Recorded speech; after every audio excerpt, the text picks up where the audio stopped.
Everyone. অনেক দিন থেকে সন্ধেবেলায় বেরোনো হয়নি, কারণ লুসিকে আনার পর থেকে ওর একটু শরীর খারাপ ছিল, কিন্তু এখন অনেকটাই সুস্থ হয়ে গেছে আমাদের সেবায়। তাই আজকে ভাবলাম একটু বেরোই ত্রিবেণী গঙ্গা ঘাটে, কিন্তু লুসিকে বাড়িতেই রেখে যেতে হবে, বেচারা কিছুক্ষণ পরেই চলে আসবো বাবা।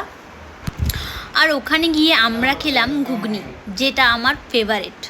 যে জায়গায় যাই না কেন আমি ঘুগনি খুঁজতেই থাকি, ঘুগনি খাবোই খাবো, বাপরে এত টেস্ট লাগে কি বলবো। তারপরে যেখানে ঘুগনি খাচ্ছিলাম তার পিছনে ইনল্যান্ড ন্যাশনাল ওয়াটারওয়েজ 1-এর অন্তর্গত প্রজেক্টের আন্ডারে ফেরিঘাট নির্মাণের কাজ চলছে, যেটা পশ্চিমবাংলায় রুট ফারাক্কা থেকে কলকাতা। তারপর কিছুক্ষণ কনস্ট্রাকশনের কাজ দেখলাম, টাইম স্পেন্ড করলাম, অনেকটাই ভালো লাগলো। গঙ্গার পাড়ের হাওয়া, ইস কি ঠান্ডা, এত সুন্দর হাওয়া, মনে হচ্ছিল সারা রাত এখানেই বসে কাটাই। কিন্তু বাড়ি তো যেতেই হবে। বাড়ি যাওয়ার পথে জাম নিলাম, চেরি নিলাম।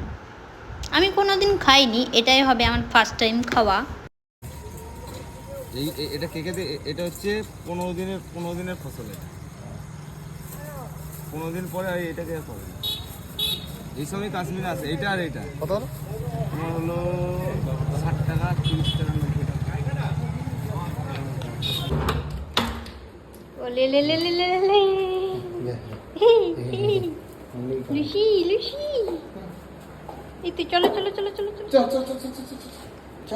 কম কম কম কম। এই কি হয়েছে? এই তো এই যে